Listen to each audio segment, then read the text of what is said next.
Hey, Michael Church here, Crawl Space Ninja. We got a great Ask a Ninja from Kyle in Meridianville, Alabama. He wants to know, will encapsulating the crawl space help him lower the humidity level that he's experiencing in the basement? Stay tuned.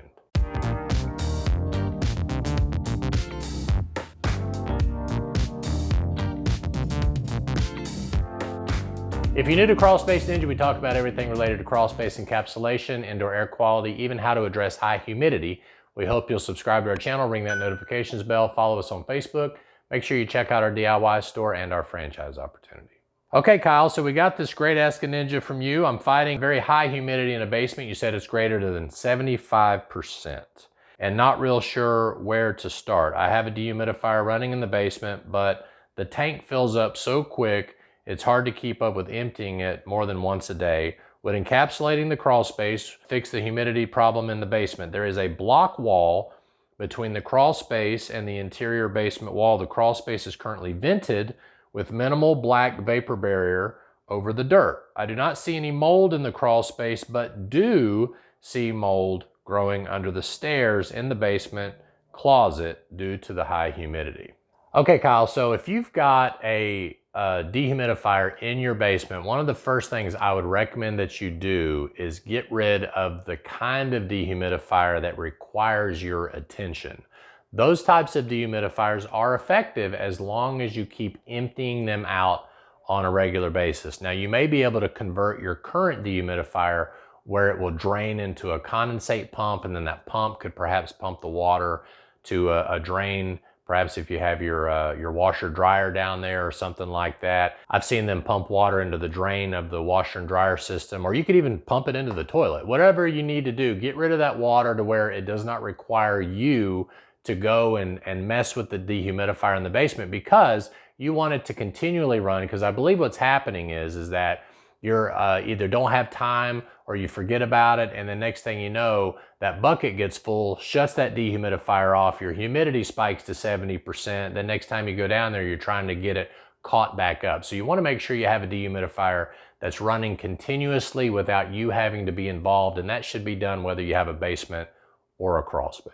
Another option with the basement is that maybe you upgrade to a bigger dehumidifier, perhaps like an Aprilaire E70 or something like that, and you duct the dry air into the supply side of your HVAC system if you have a heating and air system down there, and the return air, you would be pulling the humid air from that. So that way, as the dehumidifier is running, it's spreading the dry air evenly throughout the basement. I don't know how big your basement is, but if you have a rather large basement, just a little single 35 to 70 pint dehumidifier may not be enough to even dry that basement if it is running constantly, like I just mentioned. So you might want to think about getting a bigger pint dehumidifier, more commercial grade, that can spread that dry air all throughout the crawl space if you have a very large basement. Since you do have a block wall between the basement and the crawl space, there is a good chance that you're going to need to encapsulate the crawl space as well as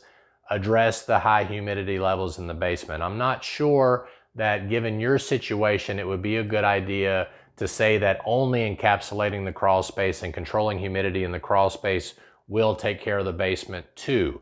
Especially if you've got no access for the air to transfer from the crawl space to the basement or vice versa. Now, I have seen people cut ventilation into the cinder block wall or the block wall between the two spaces so that they can try to get air to move between those two spaces.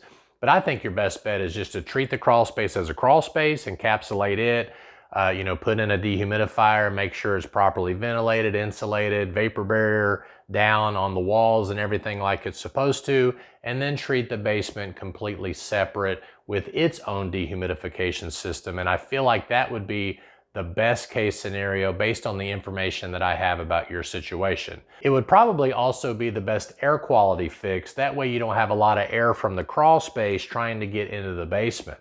Okay, I assume the basement is a living space. You're probably down there on a regular basis. It may even be finished. You don't want to take crawl space air, even if the crawl space is dry and has no mold, and expose that basement to that crawl space air. Lastly, about the mold under the stairs.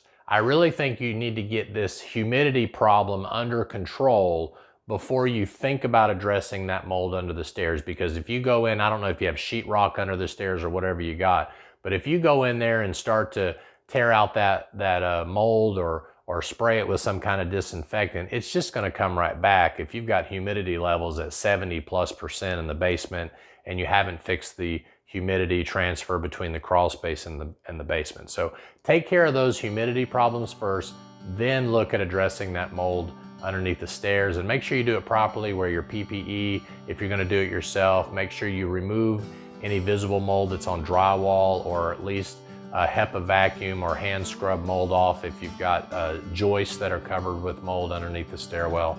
I'm Michael Church, Crawl Space Ninja. Hopefully that answers your question, and I hope you make it a happy and blessed day, and we'll see you later.